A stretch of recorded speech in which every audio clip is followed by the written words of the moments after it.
ಮಾಧ್ಯಮ ಸ್ನೇಹಿತರಿಗೆ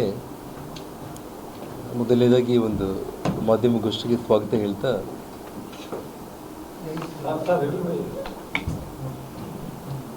ನಿನ್ನೆ ತಾವೆಲ್ಲರೂ ಕೂಡ ಬೆಳಗಾವಿಯಲ್ಲಿ ನಡೆದಿರುವಂಥ ಘಟನೆಗಳನ್ನು ಎಲ್ಲ ಮಾಧ್ಯಮಗಳಲ್ಲಿ ಕೂಡ ಈಗಾಗಲೇ ಬಂದಿರುವಂಥ ವಿಷಯ. ಪಂಚಮಶಾಲಿ ಒಂದು ರಿಸರ್ವೇಷನ್ ವಿಚಾರದಲ್ಲಿ ಹೋರಾಟ ನಡೆಸ್ತಾ ಇರುವಂಥ ಒಂದು ವಿಚಾರದಲ್ಲಿ ಸರ್ಕಾರ ಒಂದು ವಿಚಕ್ಷಣಾರಹಿತವಾಗಿ ಲಾಠಿ ಚಾರ್ಜನ್ನು ಮಾಡೋದ್ರ ಮೂಲಕ, ಲಾಠಿ ಚಾರ್ಜ್ ಅಂತಂದರೆ ಅದು ಮಾಮೂಲು ಲಾಠಿ ಚಾರ್ಜ್ ಅಲ್ಲ, ಸೈಡಿಂದ ಯಾವ ರೀತಿ ಮನುಷ್ಯರನ್ನ ಹಿಂಸೆ ಮಾಡೋದಕ್ಕೆ ನಾವು ಬ್ರಿಟಿಷರ್ ಕಾಲದಲ್ಲಿ ಒಂದು ಲಾಠಿಗಳು ಬೋಟಿಂದ ಹೊಡಿತಾ ಇದ್ರು ಅಂತೇಳಿ ನಾವೇನು ಕೇಳ್ತಾ ಇದ್ದೀವೋ, ಅದಕ್ಕಿಂತ ಇನ್ನೂ ಭಯಾನಕವಾಗಿ ಎಲ್ಲ ಟಿ ವಿ ಚಾನಲ್ಗಳಲ್ಲೂ ಕೂಡ ತಾವು ನೋಡ್ತಾ ಇರ್ಬೋದು. ಎಲ್ಲರನ್ನ ಗುಂಪಾಗಿ, ಅಂದರೆ ವಯಸ್ಸು ಕೂಡ ನೋಡ್ದೇನೆ, ಸಣ್ಣವರು ದೊಡ್ಡವರು ಅಂತೂ ಕೂಡ ಯಾರನ್ನ ಕೂಡ ನೋಡ್ದೇನೆ, ಅವರಂತಕ್ಕೆ ಅವರು ಬಸ್ಸುಗಳ ಹತ್ರ ನಿಂತ್ಕೊಂಡಿದ್ರು ಕೂಡ ಗುಂಪುಗಳ ಜನಗಳನ್ನ ಪೊಲೀಸರು ಅಲ್ಲಿಗೆ ಹೋಗಿ ಅವ್ರನ್ನ ಸುತ್ತಾಡಿ ಅವ್ರನ್ನ ಕೆಳಗೆ ಬೀಳಿಸಿ ಸಿಕ್ಕಾಪಟ್ಟೆ ಹೊಡೆದಿರುವಂಥ ಒಂದು ವಿಚಾರ ತಾವು ನೋಡಿದ್ದೀರಿ.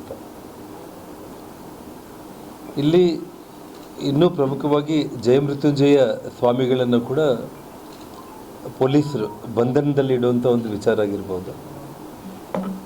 ನಮ್ಮ ಪಕ್ಷದ ನಾಯಕರುಗಳಾದ ಯತ್ನಾಳ್ ಅವರು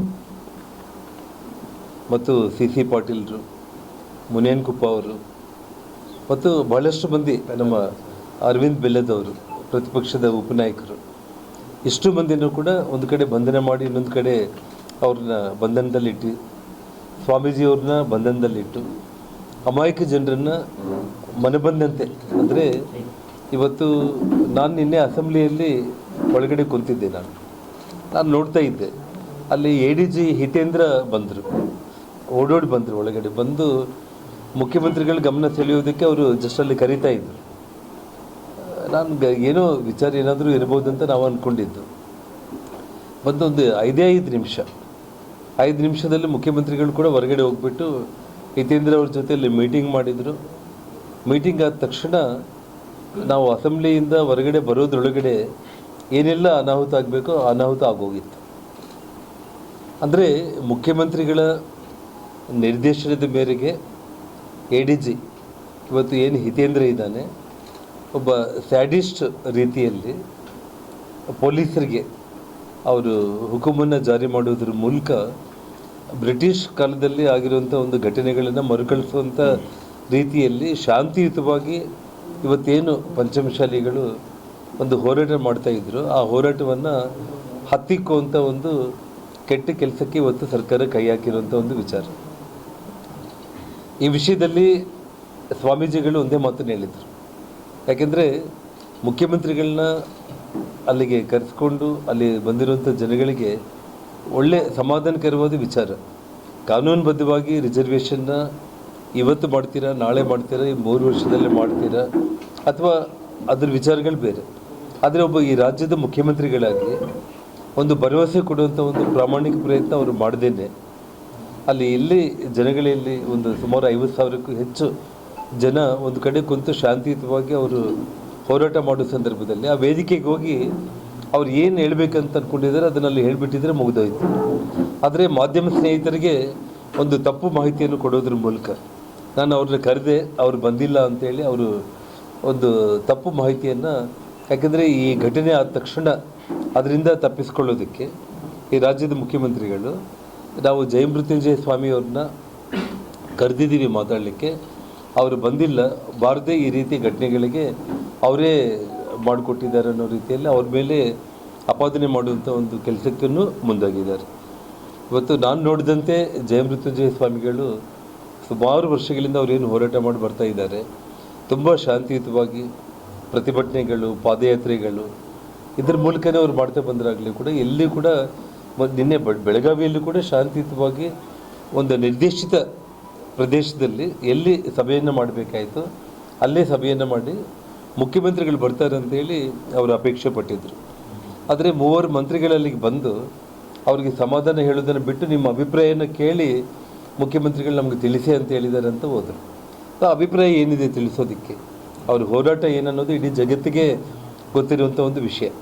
ಹಾಗಿದ್ದಾಗ ಸಾಕ್ಷಾತ್ ಮುಖ್ಯಮಂತ್ರಿಗಳು ಅಲ್ಲಿಗೆ ಹೋಗಿ ಒಂದು 5 ನಿಮಿಷ ಅವ್ರು ಏನು ಮನಸ್ಸಿಗೆ ಬರುತ್ತೇನೋ ಅದನ್ನು ಅವ್ರು ಹೇಳಿ ಒಂದು ಸಮಾಧಾನ ಮಾಡಿ, ಇನ್ನೂ 3.5 ವರ್ಷ ನಮ್ಮ ಸರ್ಕಾರ ಇದೆ, ನಾವೇನಾದರೂ ಏನೋ ಒಂದು ಅವ್ರಿಗೆ ತೋಚಿದ್ದನ್ನು ಆ ಹೋರಾಟಗಾರರಿಗೆ ಅಲ್ಲಿ ಹೇಳೋದನ್ನು ಬಿಟ್ಟು ಇವತ್ತು ಅವರು ಮುಖ್ಯಮಂತ್ರಿಗಳು ನಾನಾಗಿ ಕರೆದ್ರೂ ಬಂದಿಲ್ಲ ಅನ್ನೋ ಆಪಾದನೆ ಮಾಡೋದ್ರ ಜೊತೆಗೆ ಮುಖ್ಯಮಂತ್ರಿಗಳನ್ನು ಭೇಟಿಯಾಗೋದಕ್ಕೆ ಜಯಮೃತ್ಯುಂಜಯ ಸ್ವಾಮೀಜಿ ಅವರ ಪ್ರಮುಖರ ಜೊತೆಯಲ್ಲಿ ವಿಧಾನಸೌಧಕ್ಕೆ ಬರುವಂಥ ಸಂದರ್ಭದಲ್ಲಿ ಯಾವುದೋ ಒಂದು ನೆಪ ಇಟ್ಟು ಅವರು ನ್ಯಾಷನಲ್ ಹೈವೇ ದಿಗ್ಬಂಧನ ಮಾಡಲಿಕ್ಕೆ ಪ್ರಯತ್ನ ಮಾಡ್ತಾಯಿದ್ರು. ಅದಕ್ಕೆ ನಾವು ಈ ಒಂದು ಕ್ರಮ ಕೈಗೊಳ್ಳಬೇಕಾಯಿತು ಅನ್ನೋಂಥ ಒಂದು ವಿಚಾರದಲ್ಲಿ ಇನ್ನು ಮುಂದೆ ಅವರು ಈ ಹೋರಾಟದಲ್ಲಿ ಮುಂದಕ್ಕೆ ಬರಬಾರ್ದು, ಭಯಭೀತರಾಗಬೇಕು.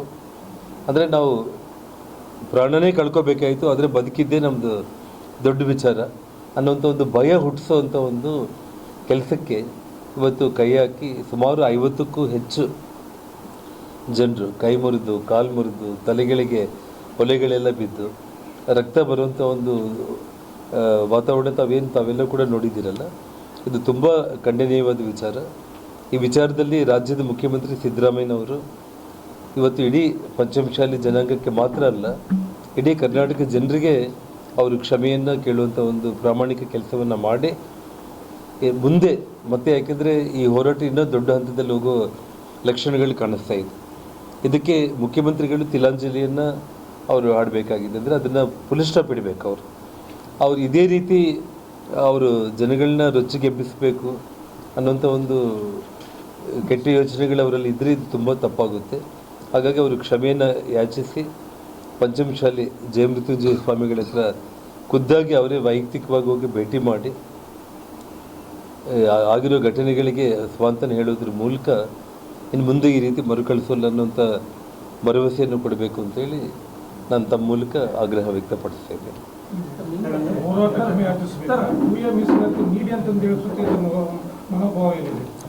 ಒಂದು ವಿಷಯ ಏನಂತಂದರೆ ನೋಡಿ, ಮೀಸಲಾತಿ ವಿಚಾರದಲ್ಲಿ ಕಾನೂನಡಿ ಕೋರ್ಟಲ್ಲೂ ಕೂಡ ಸ್ಪಷ್ಟವಾಗಿ ತಿಳಿಸ್ಪಡಿಸಬೇಕಾಗುತ್ತೆ.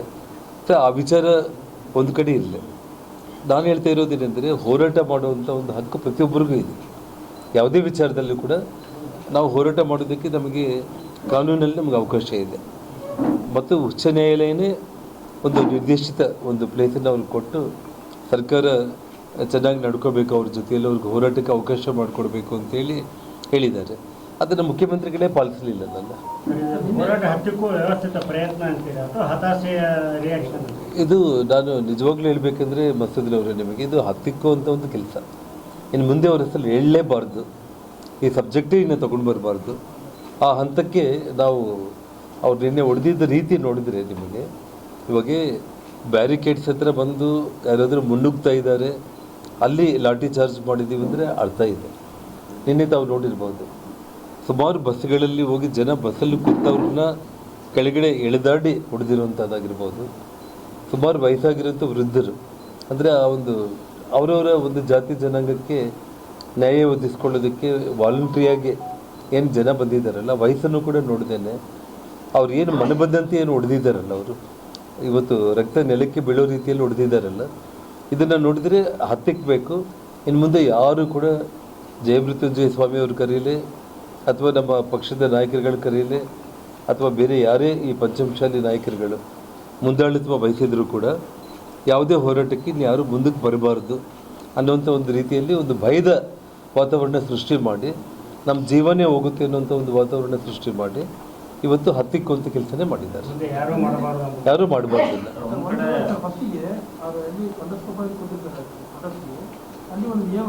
ಹೌದು, ಅದಾದ್ಮೇಲೆ ಸ್ವಾಮೀಜಿಗಳೇ ಪ್ರವೋಕ್ ಮಾಡ್ತಾರೆ, ಒಟ್ಟಿಗೆ ಹಾಕೊಂಡು ಹೋಗೋಣ ಬನ್ನಿ ಅಂತ ಬರ್ತಾರೆ. ಅಲ್ಲಿ ಶುರುವಾಯಿತು ಮಾಲಾರ್ಪಣೆ ಮಾಡ್ಬೇಕಂತ ಹೇಳ್ತಾರೆ ಸ್ವಾಮೀಜಿ. ವಿಷಯ ನೋಡಿ, ಚೆನ್ನಮ್ಮ ಅದು ಸಹಜವಾಗಿ ಪಂಚಮಶಾಲಿಗಳಿಗೆ ವೀರರಾಣಿ ಚೆನ್ನಮ್ಮನ ಪುತ್ಥಳಿಗೆ ಮಾಲೆ ಹಾಕೋದಾಗಿರ್ಬೋದು, ಅಥವಾ ಅವರು ಮುಖ್ಯಮಂತ್ರಿಗಳನ್ನ ಭೇಟಿ ಮಾಡಲಿಕ್ಕೆ ಸ್ವಾಮೀಜಿಯವರು ಬಂದರಾಗಲಿ ಅವರು ಗುತ್ತಿಗೆಗೆ ಕರೆ ಕೊಟ್ಟು ಫಸ್ಟ್ ನಿಯೋಗ ಬಂದು ಹೇಳೋದ್ಮೇಲೆ ನೀವು ಹೇಳಿದ್ರೆ ನಮ್ಗೆ ಸ್ಯಾಟಿಸ್ಫೈಡ್ ಆಗಿಲ್ಲ, ಈಗ ಹೇಳ್ಬೇಕಾದ್ರೆ ಸಿ ಎಂ ಹೇಳ್ತಾರೆ, ಸಿ ಎಂ ಬರಬಾರ್ದು ಹೇಳೋದಕ್ಕೆ ಸ್ವಾಮೀಜಿ ಒಂದು ಕರೆ ಕೊಡ್ತಾರೆ ಸರ್, ಹೋಗಿ ಎಲ್ಲರೂ ಸೇರಿ ನಾವು ವಿಧಾನಸೌಧ ಸುವರ್ಣಸೌಧ ಮುಖ್ಯ ಹಾಕೋಣ ಅವಾಗ ಆಯ್ತು ಅಂತ ಹೇಳ್ತಾರೆ. ಇಲ್ಲ, ವಿಷಯ ನಾನು ಹೇಳ್ತಾ ಇರೋದು ಮುಖ್ಯಮಂತ್ರಿಗಳನ್ನ ಮೀಟ್ ಮಾಡಲಿಕ್ಕೆ. ನಿನ್ನೆ ಸ್ವಾಮೀಜಿಯವರು ಮಾತಾಡಿರೋ ವಿಡಿಯೋಗಳೆಲ್ಲ ಕೂಡ ನಾನು ಬೆಳಿಗ್ಗೆಯಿಂದ ನಾನು ನೋಡ್ತಾ ಇದ್ದೀನಿ. ನಿಮ್ಮ ಹತ್ರ ಮಾತಾಡೋ ಮುಂಚೆ ಅವರು ಕ್ಲಿಯರಾಗಿ ಮುಖ್ಯಮಂತ್ರಿಗಳನ್ನು ಭೇಟಿ ಮಾಡೋದಕ್ಕೆ ಅಂತೇಳಿ ನಿಯೋಗವನ್ನು ಕರ್ಕೊಂಡು ಹೋಗೋಣ, ಅವರು ಬರಲಿಲ್ಲ ನಾವೇ ಹೋಗೋಣ ಅಂತೇಳಿ ಅವ್ರು ಬಂದಿದ್ದಾರೆ. ನಾನು ಹೇಳ್ತಾ ಇರೋದೇನೆಂದರೆ ಬ್ಯಾರಿಕೇಡ್ಗಳನ್ನ ಹಾಕೋ ಅವಶ್ಯಕತೆ ಏನಿತ್ತಂತ ನಾನು ಇಲ್ಲ, ಬೇಡ. ಒಂದು ವಿಷಯ ಅಟ್ಲೀಸ್ಟ್ ಒಂದು ಮಾತನ್ನು ಹೇಳ್ತೀನಿ ಬ್ರದರ್, ನಾನು ಇವಾಗ ಅಲ್ಲಿಗಾದರೂ ಕೂಡ ಮುಖ್ಯಮಂತ್ರಿಗಳು ವಿಧಾನಸೌಧದ ಮುಂಭಾಗದಲ್ಲೇ ಅಲ್ಲಿಗೆ ಅವ್ರು ಬಂದುಬಿಟ್ಟು ಒಂದು ಸಣ್ಣ ಸ್ಟೇಜ್ ಏನಾದರೂ ಆಗಿಬಿಟ್ಟು ಮೈಕ್ ತಗೊಂಡ್ಬಿಟ್ಟು ಅವ್ರನ್ನ ಅಲ್ಲಿ ಸಮಾಧಾನ ಪಡಿಸ್ಬೋದಾಗಿತ್ತು. 1 ಅವರ್ ಬರ್ತಾರೆ ಮುಖ್ಯಮಂತ್ರಿಗಳು, ವೇಟ್ ಮಾಡಿ ಅಂತ ಹೇಳ್ಬೋದಾಗಿತ್ತು. ಜನ ವೇಟ್ ಮಾಡ್ತಾ ಇದ್ರು. ಇವತ್ತು ಸರ್ಕಾರ ಅಂದರೆ ರಾಜ್ಯದ ಮುಖ್ಯಮಂತ್ರಿ ಅಂತಲೇ ಭಾವಿಸ್ತಾರೆ. ಅವರು ಬಾಯಿಂದ ಏನು ಬರುತ್ತೆ ಅದನ್ನು ಕೇಳೋದಕ್ಕೆ ಪ್ರಯತ್ನ ಮಾಡ್ತಾರೆ. ಸೊ ಆ ಪ್ರಯತ್ನ ಅವ್ರು ಮಾಡ್ಬೋದಾಗಿತ್ತಲ್ಲ. ಬ್ಯಾರಿಕೇಡ್ಸ್ ಹತ್ರನೇ ಮೈಕಲ್ಲಿ ಅನೌನ್ಸ್ ಮಾಡಿಬಿಟ್ಟು 1 ಗಂಟೆ ತಡ ಆದರೂ ಕೂಡ ಅಸೆಂಬ್ಲಿ ನಡೀತಾ ಇದೆ. ಸನ್ಮಾನ್ಯ SM ಕೃಷ್ಣ ಅವರು ಒಂದು ವಿಷಯದಲ್ಲಿ ಸಂತಾಪ ಸೂಚನೆ ನಡೀತಾ ಇದೆ. 1 ಗಂಟೆ ಆಗಲಿ 2 ತಾಸಾಗಲಿ ನೀವು ವೇಟ್ ಮಾಡಿ, ಮುಖ್ಯಮಂತ್ರಿಗಳು ಇಲ್ಲಿಗೆ ಬರ್ತಾರೆ ಅಂತ ಹೇಳ್ಬಿಟ್ಟು ಆ 1-2 ತಾಸಲ್ಲಿ ಒಂದು ಮೈಕು ಒಂದು ಸಣ್ಣ ಸ್ಟೇಜ್ ವ್ಯವಸ್ಥೆ ಮಾಡಲಿಕ್ಕೆ ಏನು ತೊಂದರೆ ಏನಿಲ್ಲ. ಸ್ವಾಮೀಜಿ ಅವ್ರನ್ನ ಕರ್ಕೊಂಡು ಅವ್ರ ಮನಸ್ಸಿಗೆ ಏನು ಬಂದಿದೆ ಅದನ್ನೇ ಅವ್ರು ಹೇಳಿ ಅದನ್ನು ತಣ್ಣಗಾಗಿಸ್ಬೋದಾಗಿತ್ತು. ಇನ್ನೊಂದು ಬೆಳಗಾವಿ SP ಏನು ಹೇಳ್ತಾರೆ ಅಂದರೆ ಕಲ್ಲು ತೂರಾಟ ಮಾಡಿದ್ರು, ಹಾಗಾಗಿ ಈ ಥರ ಶಾಂತಿಗೊಳಿಸೋಕ್ಕೆ ನಾವು ಹೇಳ್ತಾ ಇದ್ದಾರೆ. ನನಗೊಂದು ವಿಷಯ, ತಾವು ಟಿವಿಗಳಲ್ಲಿ ಎಲ್ಲ ಎಲೆಕ್ಟ್ರಾನಿಕ್ ಮೀಡಿಯಾ ಅಂತ ಇವತ್ತು ಅಲ್ಲ, ಪ್ರಿಂಟ್ ಮೀಡಿಯಾ ಒಂದು ಕಡೆ ಇದೆ, ಎಲೆಕ್ಟ್ರಾನಿಕ್ ಮೀಡಿಯಾ ಕೂಡ ಒಂದು ಕಡೆ ಇದೆ. ಅಂದರೆ ಸಾಕ್ಷಿ ನಮಗೆ ಅಲ್ಲೇ ಸಿಗುತ್ತೆ ನಮಗೆ. ಅಲ್ಲಲ್ಲ, SP ಪ್ರೆಸ್ ಮೀಟ್ ಮಾಡೋದು ಬೇಡ. ನಾನು ಹೇಳ್ತಾ ಇರೋದು ಅವರು ಕಲ್ಲು ಚಪ್ಪಲಿ ಏನು ಎತ್ತಿದ್ರು ಅಂತ ಹೇಳಿದ್ರಲ್ಲ, ಅಲ್ಲ ನಮಗೆ ಅದಕ್ಕೆ ಪ್ರೂಫ್ ಇದೆಯಲ್ಲ. ವಿಷಯ ನೋಡಿ ಜನಗಳು ನಾವು ಓಡೋ ಟೈಮ್ನಲ್ಲಿ ತಳ್ಳಾಟದಲ್ಲಿ ಎಷ್ಟೋ ಸಲ ಇವಾಗ ನಮ್ಮ ಚಪ್ಪಲಿಗಳೇ ನಾವು ಕಳ್ಕೊಂಡ್ಬಿಡ್ತೀವಿ. ಚಪ್ಪಲಿಗಳು ಕಟ್ಟಾಗಿಬಿಡುತ್ತೆ, ಚಪ್ಪಲಿಗಳು ಕಳ್ಕೊಳ್ತೀವಿ ನಾವು ಸಲ. ನೀವು ನೋಡಿದ್ರಲ್ಲ, ನೀವು ಅವರು ಬ್ಯಾರಿಕೇಡ್ಸ್ಗಿಂತ ಇನ್ನು ಮುಂಚೆನೇ ಬರೋ ಸಂದರ್ಭದಲ್ಲಿ ಪೊಲೀಸರು ಯಾವ ರೀತಿ ಲಾಠಿಗಳಿಟ್ಕೊಂಡು ಓಡೋಡಿ ನುಗ್ಗಿದ್ರು ಅನ್ನೋದನ್ನು ತಾವೇ ನೋಡ್ಬೋದು. ಇವರು ಪ್ರವೋಕ್ ಮಾಡಿರುವಂಥದ್ದು ಪೊಲೀಸರು. ಆದರೆ ಮುಖ್ಯಮಂತ್ರಿಗಳ ಆದೇಶದ ಮೇಲೆ ಪೊಲೀಸರು ಪ್ರವೋಕ್ ಮಾಡಿದರೆ ಆಗಲಿ, ಯಾವುದೇ ಕಾರಣಕ್ಕೂ ಕೂಡ ಜನಗಳು ಅವ್ರು ಶಾಂತಿಯುತವಾಗಿ ಅವ್ರು ನಡ್ಕೊಂಡು ಬರ್ತಾಯಿದ್ರು. ಇವರು ಯಾವ ರೀತಿ ಅಸೆಂಬ್ಲಿಯಿಂದ ಇನ್ನು ಅಷ್ಟು ದೂರ ಅವರು ಇರೋ ಟೈಮ್ನಲ್ಲಿ ವ್ಯಾನ್ಗಳಿಂದ ಇಳಿದು ಪೊಲೀಸರೆಲ್ಲರೂ ಕೂಡ ಒಂದು ಮೆಸೇಜ್ ಬಂದ ತಕ್ಷಣ ಯಾವ ರೀತಿ ಓಡೋಡಿ ನುಗ್ಗಿ ಲಾಠಿಗಳು ತೊಗೊಂಡು ಹೊಡೆದ್ರು ಅನ್ನೋದು ನೀವು ನೋಡಿದ್ರಿ. ಅಲ್ಲ, ಈ ರಾಜ್ಯ ಸರ್ಕಾರ ಮುಖ್ಯಮಂತ್ರಿಗಳೇ ವಿಫಲತೆಗೊಂಡಿದ್ದ ಮೇಲೆ ಇನ್ನು ಗೃಹ ಇಲಾಖೆ ಅನ್ನೋ ವಿಷಯ ಇಲ್ಲಿ ಬರುತ್ತೆ. ಅಲ್ಲಿ ಗೃಹ ಮಂತ್ರಿಗಳು ಅವ್ರು ADG ಹಿತೇಂದ್ರ ಒಳಗಡೆ ಬಂದು ನಮ್ಮ ಕಣ್ಣೆದುರುಗಡೆ ನಾವೇ ನೋಡ್ತಾ ಇದ್ದೀವಿ. ಅಲ್ಲಿ ಮುಖ್ಯಮಂತ್ರಿಗಳನ್ನ ಕರ್ಕೊಂಡು ಹೊರಗಡೆ ಹೋಗಿ ಮಾತಾಡಿದ್ರಾಗಲಿ, ಪಾಪ ಅಲ್ಲಿ ಗೃಹ ಮಂತ್ರಿಗಳನ್ನ ಮಾತಾಡಿಸೋ ಪರಿಸ್ಥಿತಿ ಇದ್ದಿಲ್ಲ ಸರ್. ಅಷ್ಟು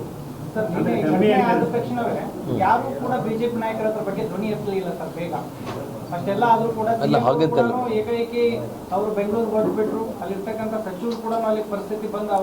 ಇಲ್ಲಿ ವಿಷಯ ಇದ್ರೆ ಸನ್ಮಾನ್ಯ